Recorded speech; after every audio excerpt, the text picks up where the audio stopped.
जय माता दी दोस्तों, भक्ति सागर में आप सभी का बहुत बहुत स्वागत है। तो आज इस वीडियो में मैं आपसे बताऊंगी कि द्रुपद से द्रोण का प्रतिशोध कैसे पूरा हुआ था। द्रुपद और द्रोण ये दोनों महाभारत के पात्र हैं। तो चलिए हम जानते हैं। जब पांडव और कौरव राजकुमारों की शिक्षा पूर्ण हो गई तो उन्होंने द्रोणाचार्य को गुरु दक्षिणा देना चाहा।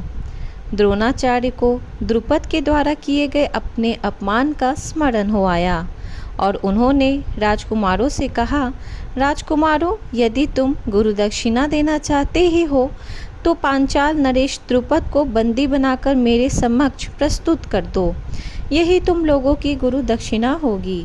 गुरुदेव के इस प्रकार कहने पर समस्त राजकुमार अपने अपने अस्त्र शस्त्र ले पांचाल देश की ओर चल पड़े। पांचाल पहुंचने पर अर्जुन ने द्रोणाचार्य से कहा, गुरुदेव, आप पहले कौरवों को राजा द्रुपद से युद्ध करने की आज्ञा दीजिए। यदि वे द्रुपद को बंदी बनाने में असफल रहे तो हम पांडव युद्ध करेंगे। गुरु की आज्ञा मिलने पर दुर्योधन के नेतृत्व में कौरवों ने पांचाल पर आक्रमण कर दिया। दोनों पक्षों के मध्य भयंकर युद्ध होने लगा, किंतु अंत में कौरव परास्त होकर भाग निकले। कौरवों को पलायन करते देख पांडवों ने आक्रमण आरंभ कर दिया। भीमसेन तथा अर्जुन ने पराक्रम कर समक्ष पांचाल नरेश की सेना हार गई। अर्जुन ने आगे बढ़कर द्रुपद को बंदी बना लिया और गुरु द्रोणाचार्य के समक्ष ले आए। द्रुपद को बंदी के रूप में देखकर द्रोणाचार्य ने कहा, हे द्रुपद, अब तुम्हारे राज्य का स्वामी मैं हो गया हूँ। मैं तो तुम्हें अपना मित्र समझकर तुम्हारे पास आया था, किंतु तुमने मुझे अपना मित्र स्वीकार नहीं किया था। अब बताओ, क्या तुम मेरी मित्रता स्वीकार करते हो? द्रुपद ने लज्जा से सिर झुका लिया और अपनी भूल के लिए क्षमा याचना करते हुए बोले, हे द्रोण, आपको अपना मित्र न मानना मेरी भूल थी और उसके लिए अब मेरे हृदय से पश्चाताप हो रहा है। मैं तथा मेरा राज्य दोनों ही अब आपके अधीन हैं।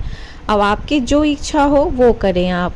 द्रोणाचार्य ने कहा, तुमने कहा था कि मित्रता समान वर्ग के लोगों में होती है, अतः मैं तुमसे बराबरी का मित्र भाव रखने के लिए तुम्हें तुम्हारा आधा राज्य लौटा रहा हूँ।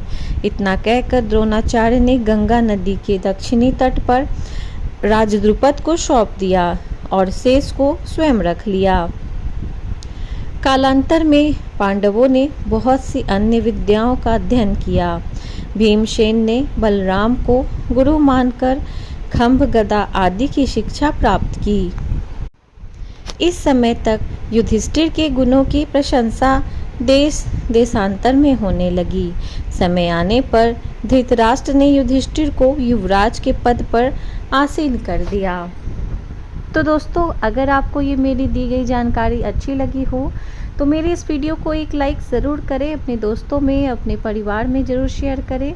और अगर आप मेरे चैनल को आज पहली बार देख रहे हैं तो मेरे चैनल को सब्सक्राइब कर लें। मैं इसी तरह की जानकारी लेकर अपने इस चैनल पर हमेशा आती रहती हूँ। धन्यवाद।